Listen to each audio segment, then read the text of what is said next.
देखो आज हम भारत के भौतिक प्रदेश पढ़ रहे थे। भारत के भौतिक प्रदेशों में हमने दो का अध्ययन कर लिया था। आपको पता है किस किस का अध्ययन किया था? हमने सबसे पहले हिमालय का अध्ययन किया था, उसके बाद में हमने उत्तर के विशाल मैदान के बारे में कल चर्चा की थी। आज हम प्रायद्वीपीय भारत के पठार के बारे में पढ़ेंगे कि प्रायद्वीपीय पठार भारत का कौन सा है। प्रायद्वीपीय आज हम प्रायद्वीपीय भारत को पढ़ेंगे और प्रायद्वीपीय भारत के बारे में आज सामान्य जानकारी लेंगे। उसके बाद में उसको हम उचावच के लक्षणों के आधार पर उसको तीन भागों में डिवाइड करके पढ़ेंगे। आपको पता है दक्कन का पठार, इसके अलावा मध्य उच्च भूमि हो जाएगा, उत्तरी पूर्वी पठार हो जाएगा। देखो आज स्टार्ट करते हैं हम इसका सामान्य परिचय। सबसे पहले हम बात करते हैं इसकी उत्पत्ति को लेकर। देखो प्रायद्वीपीय भारत की उत्पत्ति कैसे हुई थी? उत्पत्ति को लेकर देखो गोंडवाना लैंड का भाग है। क्या है गोंडवाना लैंड, क्या नहीं है? तो हम सबसे पहले प्रारंभ करते हैं। देखो प्रारंभ में पृथ्वी, संपूर्ण पृथ्वी, मैं यहाँ पर इसके बारे में बताता हूँ आपको। देखो प्रारंभ में संपूर्ण पृथ्वी, ये पृथ्वी अपनी, जिसका क्षेत्रफल 51 करोड़ वर्ग किलोमीटर है। इस पृथ्वी को प्रारंभ में दो भागों में डिवाइड थी। एक ये वाला भाग पेनतालासा कहलाता था, पेनतालासा। इस वाले भाग को पेंजिया कहा जाता था। एक भाग पेनतालासा, दूसरा भाग पेंजिया। याद रखना पेंजिया और पेनतालासा। पेनतालासा महासागरीय भाग को कहते थे, ध्यान रखना। महासागरीय भाग को क्या कहा जाता था? ध्यान रखना। पेनतालासा। और महाद्वीपीय भाग को क्या कहा जाता था? पेंजिया कहा जाता था। महाद्वीपीय भाग को क्या कहा जाता था? पेंजिया कहा जाता था। देखो हुआ क्या था, लगभग 200 मिलियन वर्ष पहले की बात है। इस पेंजिया में ना क्या हुआ था? विभाजन हुआ था। महाद्वीपीय भाग को ध्यान रखना पेंजिया कहा जाता था। इस पेंजिया को दो भागों में डिवाइड किया गया था। कितने? 200 मिलियन वर्ष पहले। कौन? पेंजिया। पेंजिया कितने भागों में बढ़ गया था? दो भागों में। याद रखना ये पेंजिया दो भागों में बढ़ गया था। एक ऊपर वाला भाग क्या कहलाता था? अंगारा लैंड कहलाता था।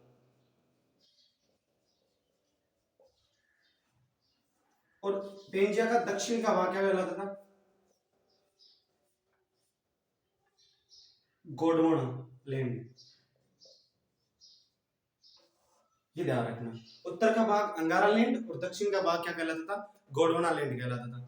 फिर इस अंगारा लैंड और गोंडवाना लैंड में लगभग 120 मिलियन वर्ष पहले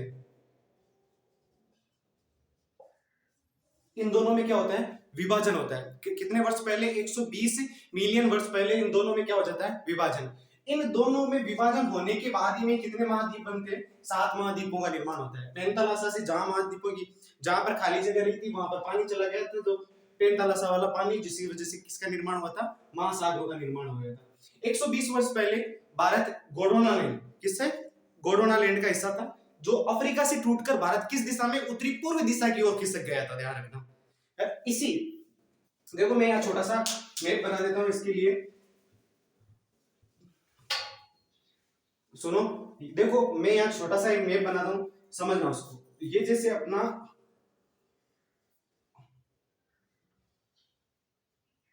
अफ्रीका कॉन्टिनेंट, ठीक है, ये अपना इंडिया यहाँ पर, इसके अलावा ये यहाँ पर ऑस्ट्रेलिया है, और ये मेडागास्कर है, ये अंटार्कटिका है, इसके अलावा ये दक्षिणी अमेरिका है।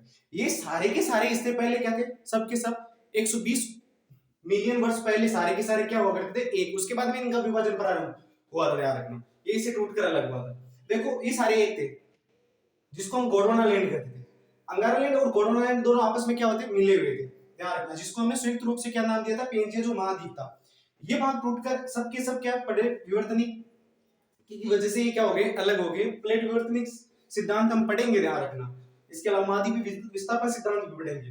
भारत किस दिशा में? उत्तरी पूर्वी दिशा की ओर खिसकने लगा, उत्तरी पूर्वी दिशा की ओर। जबकि इसी से टूटकर अलग कौन हुआ? अफ्रीका से टूटकर मेडागास्कर हुआ था, इसके अलावा भारत हुआ था, और कौन है? ऑस्ट्रेलिया अलग हुआ था। तो ये याद रखना कि भारत अंगारा लैंड का हिस्सा था, जो टूटकर अलग होकर किस, याद रखना उत्तर में यहां पर एक प्लेट थी, यूरेशियन प्लेट। यहां मान लेना यूरेशियन प्लेट है, ये इंडियन प्लेट है।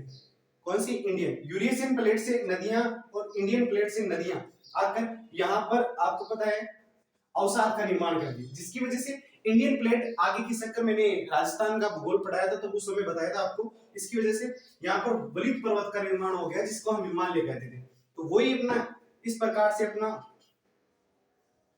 प्रायद्वीपीय भारत है, ध्यान रखना, ऐसा ऐसा पूर्ण प्रायद्वीपीय भारत है जो किससे अलग, अफ्रीका से अलग हुआ था। तो इस प्रकार से किसकी उत्पत्ति हो गई थी, प्रायद्वीपीय भारत की उत्पत्ति हो जाती है। देखो भारत फिर आपको पता है भारत अंगारा लैंड से टकराया जिसकी वजह से हिमालय का निर्माण हुआ था। इस गोंडवाना लैंड से आया हुआ भाग ही वर्तमान में अत्यधिक कायांतरित, किसके, इस गोंडवाना लैंड से, जो लैंड से आया हुआ भाग था जो हम प्रायद्वीपीय भारत कहते हैं, इसी से अत्यधिक कायांतरित की वजह से, कायांतरित रूप परिवर्तित की वजह से, इसके अलावा अपक्षय, अपक्षय का मतलब होता है किसी चट्टान का आंतरिक एवं बाह्य कारकों या बलों द्वारा अपने स्थान पर टूटना, क्या गलत है, अपक्षय, उसकी वजह से, इसके अलावा अपरदित होने की वजह से ये आज इस रूप में अपना प्रायद्वीपीय भारत है स्थित है, ध्यान रखना। अब देखो हम बात करते हैं प्रायद्वीपीय भारत की।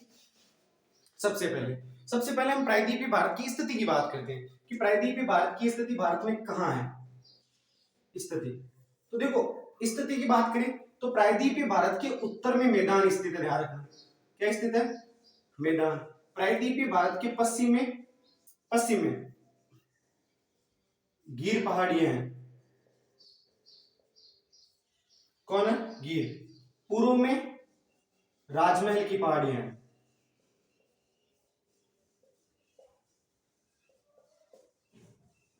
और याद रखना दक्षिण में इलायची की पहाड़ियां हैं।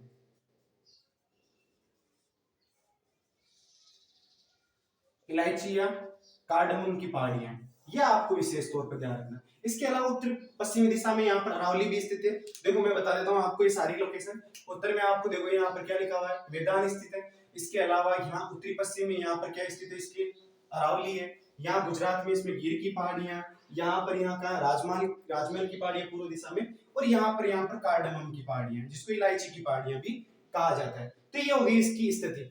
अब हम बात करते हैं, ये विश्व का अति प्राचीन भूभाग है, ध्यान रखना, विश्व का अत्यधिक प्राचीन। इसकी आकृति की बात करें तो आकृति इसकी कैसी है, त्रिभुजाकार है। मैंने अभी बनाया है इस प्रकार से, ध्यान रखना, ये त्रिभुजाकार इसकी आकृति है। इसका क्षेत्रफल लगभग 16 लाख वर्ग किलोमीटर है। इसका प्रायद्वीपीय भारत का जो क्षेत्रफल है वो लगभग कितना है, 16 लाख वर्ग किलोमीटर है। इसकी अधिकतम लंबाई 1800 किलोमीटर है, जबकि इसकी अधिकतम चौड़ाई 1400 किलोमीटर है। ये भी आपको याद रखना है विशेष तौर पर। अधिकतम लंबाई 1800 किलोमीटर है, इसकी चौड़ाई 1400 किलोमीटर है। देखो इसकी औसत ऊंचाई की बात करें वो 600 मीटर है। कितनी है, 600 मीटर। इसकी ढाल पूर्व की ओर है, इसकी ढाल किस तरफ है, पूर्व दिशा की ओर, जबकि इसकी ऊंचाई पश्चिम से पूर्व की ओर, यानी पश्चिम से पूर्व की ओर इसकी ऊंचाई क्या होती जाती है, कम होती जाती है। देखो आपको मैं बताऊं, पठारों का निर्माण कई प्रकार से हो सकता है। प्लेट विवर्तन की वजह से हो सकता है, ज्वालामुखी उद्गार की वजह से हो सकता है, पर्वतों पर बाहरी बल द्वारा अपरदित होने की वजह से पठार का निर्माण हो सकता है। अब देखो इसके बारे में हम बातचीत करते हैं। सबसे पहले यहाँ है मालवा का पठार। मालवा का पठार किसके बीच में, अरावली और विंध्याचल के बीच में किसका पठार स्थित है, मालवा का पठार स्थित है। इस मालवा का पठार ये आपको पता है अपना हाड़ौती का पठार, राजस्थान में हाड़ौती का पठार है। देखो यहाँ पर विंध्याचल, इसके समीप ही कौन सा है, मालवा के पठार के पास। ये सब प्रायद्वीपीय भारत के पठार का ही भाग है सारे। मालवा का पठार, उसके बाद में बुंदेलखंड का पठार, उसके बाद में बघेलखंड का पठार, उसके बाद में छोटा नागपुर का पठार। हम इनके बारे में डिटेल से अध्ययन करेंगे। एक छोटा नागपुर के पठार को 2 भागों में डिवाइड कर देती है, आपको पता है, नदी दामोदर, इसके जिसको हम हजारीबाग का पठार, रांची का पठार भी कहा जाता है। इसके बाद विंध्याचल के बाद में हम बात करते हैं दक्षिण में। याद रखना विंध्याचल और सतपुड़ा दोनों के मध्य एक नदी बहती है, आपको पता है भ्रंश घाटियों में, जिसका नाम क्या है, नर्मदा नदी है, जो आपको पता है अमरकंटक की पहाड़ियों से निकलने के बाद में कहां जाती है, वो मेकार पर्वत से निकलने के बाद कहां, नर्मदा का खंबात की खाड़ी में गिर जाती है, ध्यान रखना।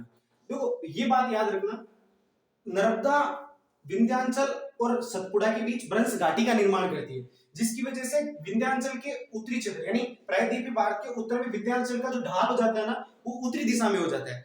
यह हमें कैसे निर्धारित कर सकते हैं, उत्तरी भारत की आपको पता है विंध्याचल की तरफ से जितनी भी नदियां निकलती है वो उत्तर की ओर, जैसे आप पता होना चाहिए चंबल नदी यहाँ से गुजरती है, चंबल, इसके अलावा केन, इसके अलावा सोन, सारी की सारी नदियां, बेतवा, ये सब की सब नदियां उत्तर में प्रवाहित होती है। जबकि विंध्याचल के दक्षिण में स्थित जो सारा का सारा भाग है उसका जो ढाल है वो दक्षिणी पूर्वी दिशा की तरफ है। आपको बताएंगे छोटी छोटी नदी महानदी होगी, इसके अलावा गोदावरी, कृष्णा, कावेरी, वैतरणी, वेनगंगा सारी की सारी नदियां है ना कौन सी दिशा में, पूर्व दिशा की ओर क्या होती है, प्रवाहित होती है।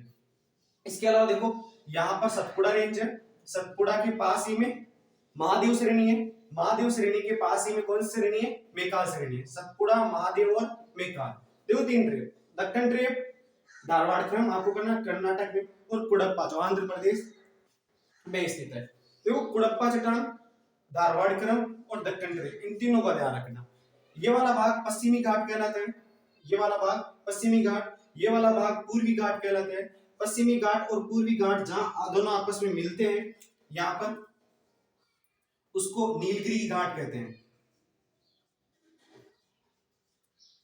नीलगिरी घाट,